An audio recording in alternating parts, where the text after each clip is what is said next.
You and I both know that Star Wars, Empire, and Jedi, all three were easily considered, still to this day, as iconic sci-fi movies. Iconic fantasy movies.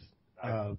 I say sci-fi. I'm not going to argue that point with you right now, young man. There's no point to argue. It's fantasy. My question is, do you think now, as of right now, before the opening, before the movie, before you see it, on record, is this going to be our next iconic movie? Is this going to... Oh, wow. I think you're using the word iconic a little too much. It's an iconic franchise. In other words, you don't want to say. No, it's not that at all. I mean, I said exactly what I meant to say. I think you're overusing the word. The film series is iconic. True. The James Bond film series are iconic. The Star Trek film series are iconic. But it's difficult to have an iconic film, when there are sequels. And especially sequels that are as beloved as many of the sequels within, Star Wars, Star Trek, and whatever. So I'll give you that one, but let me put you on the spot, because of the 6 movies that we have, only 3 of them are considered iconic. Mm-hmm. So, could this be a 4th iconic movie? I think so. Yeah, there's a good chance. I mean, you got a lot of good people working on it, and again, it's you have a lot of very talented people and a lot of people that are motivated by how much they love these films. That's motivation enough right there. Definitely more motivation than what they had making Fantastic Four. Oh! So here's my question for my experts. Because I know we all pretty much started with these movies when we were very young. So when you were young and you were fantasizing about being a part of this particular universe in that land far, far away, were you wearing a stormtrooper uniform or the robe of a Jedi? I had a Luke Skywalker jacket from Empire Strikes Back.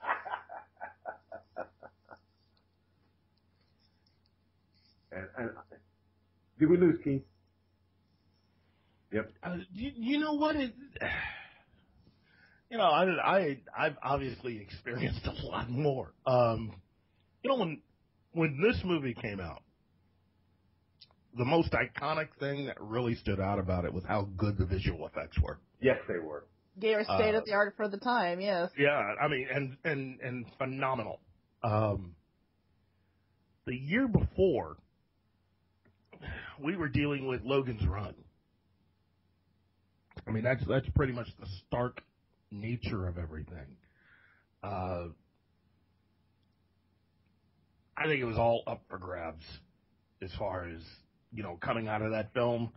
I loved all the characters. I loved them. Are you for the Rebel Alliance or are you for the dark side?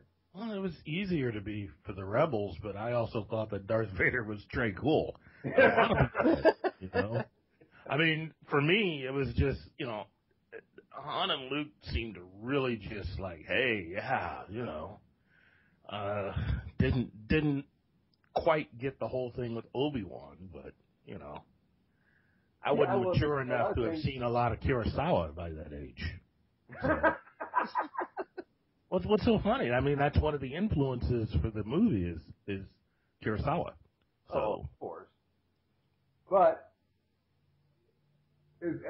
I get when you say that there was a lot of simplisticness. It's the 1970s, dude. Let's not hang anything. Let's just be real here. Let's just cut away the crap, okay? Look, it's an iconic story.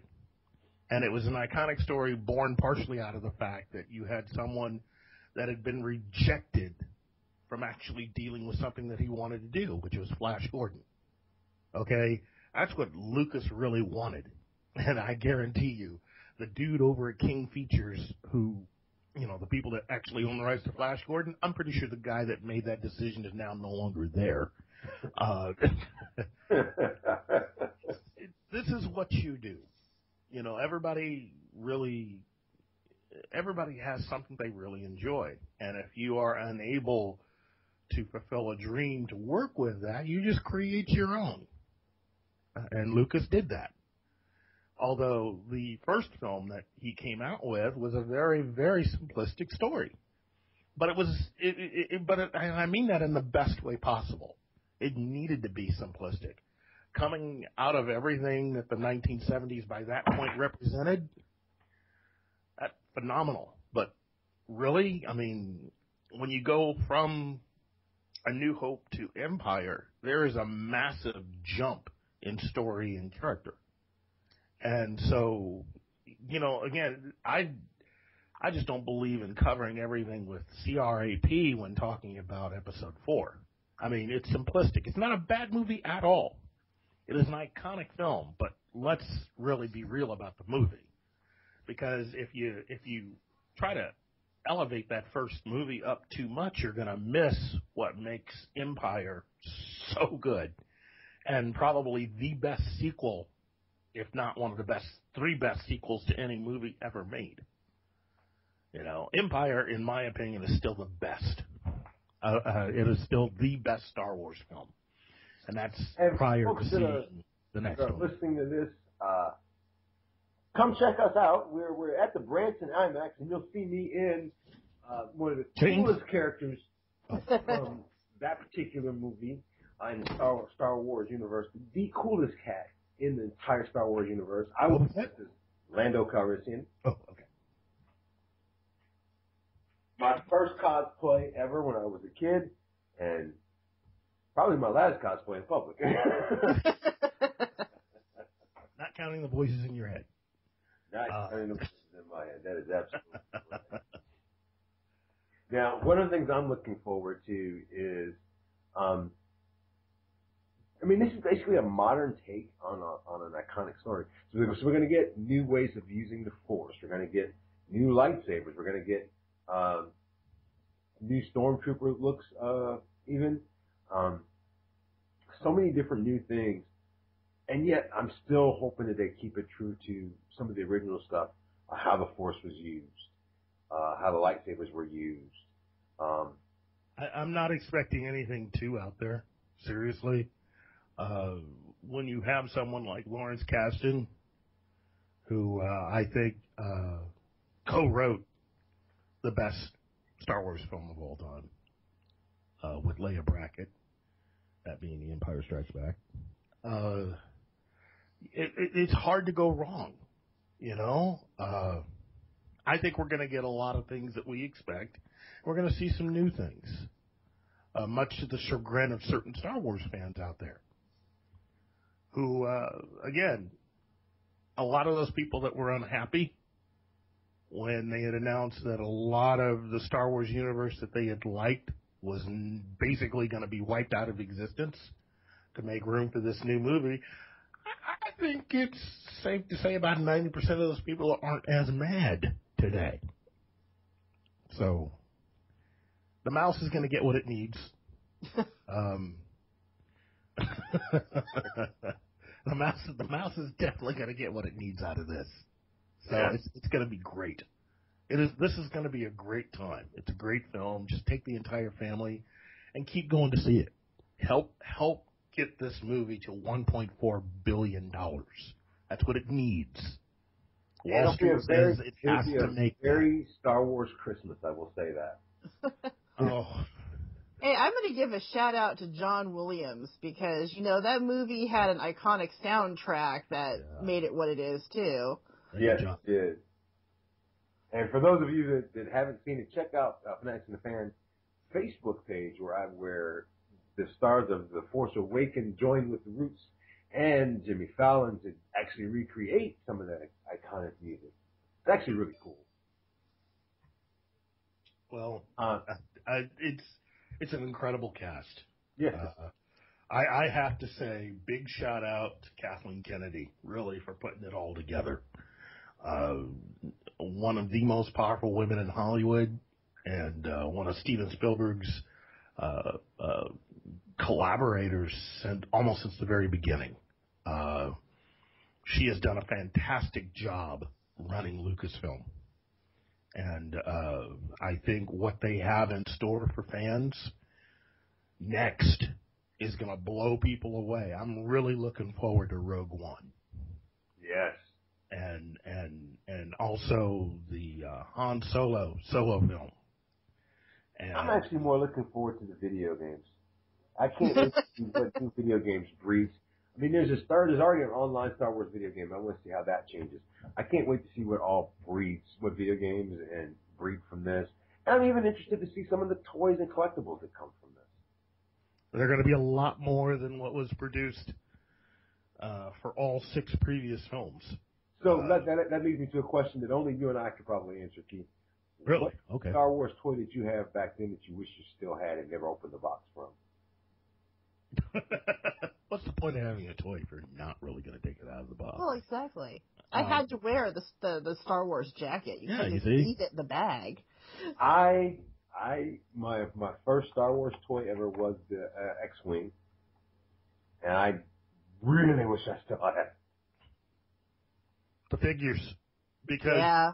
I think that's the first one that a lot of people had. It was a cross between the figures, the comics, and the cards, the collectible cards. I wish I had that first set of cards. I had an entire 16-gallon cooler full of nothing but cards. I wish I really, really, really. My parents got me the X-Wing, and I loved my X-Wing. Yeah. But I thought the land speeder was cool, so they got me that. Oh, yeah. Well, a lot of these toys are on delay. I was like, I want one of these for real. Yeah. You know? It was an awesome look. All the toys were great, but we also have to, for those too young to have remembered all of this, and I mean, it just sounds weird to say, but a lot of those toys weren't even out by Christmas. There was a major delay in a lot of the merchandising. And so they had to actually put out vouchers. I remember that. For those toys. And so. Because I remember personally not having any action figures, but I did have an X-Wing. And I remember correctly, there was the X-Wing was out, but none of the action figures were out. Well, I think the biggest selling piece of merchandise they had was really the double album. That was all over the place. You could buy that album everywhere. And between that and the T-shirts. Oh, yeah. Remember all the T-shirts? Oh, man. That was nice. But the toys, especially the Death Star, the interior Death Star where you get to, shut down the shield generator. And, oh, man. I mean, it was all nice. But I actually wanted to pilot the Millennium Falcon. I thought it was the baddest thing in space. Oh, heck yeah. And considering how many space-related things we were into, the Millennium, I was like, I would take my Millennium Falcon against any X-Wing, against any TIE fighter, against the ships from Battlestar. I could beat Buck Rogers with my Millennium Falcon. Well, you got to remember that's all. A lot of those is post Star Wars. I mean, from that time, your only other ships around would be the Eagles from Space 1999, and not too much else. I mean, a lot of the Flash Gordon toys and stuff like that. To me, the Millennium Falcon was definitely a much cooler ship. I said that the Millennium Falcon could whoop the Enterprise's ass. See, I mean, you skip over all the other stuff. Between the Millennium Falcon, nothing else matters. Between even with, I mean, really, there's not much else. Enterprise, there are a few Enterprise toys. There were a lot of more building models, though. Yeah. But Space 1999 had a lot of toys, dude. I mean, a lot of toys. Battlestar Galactica. But that's still post.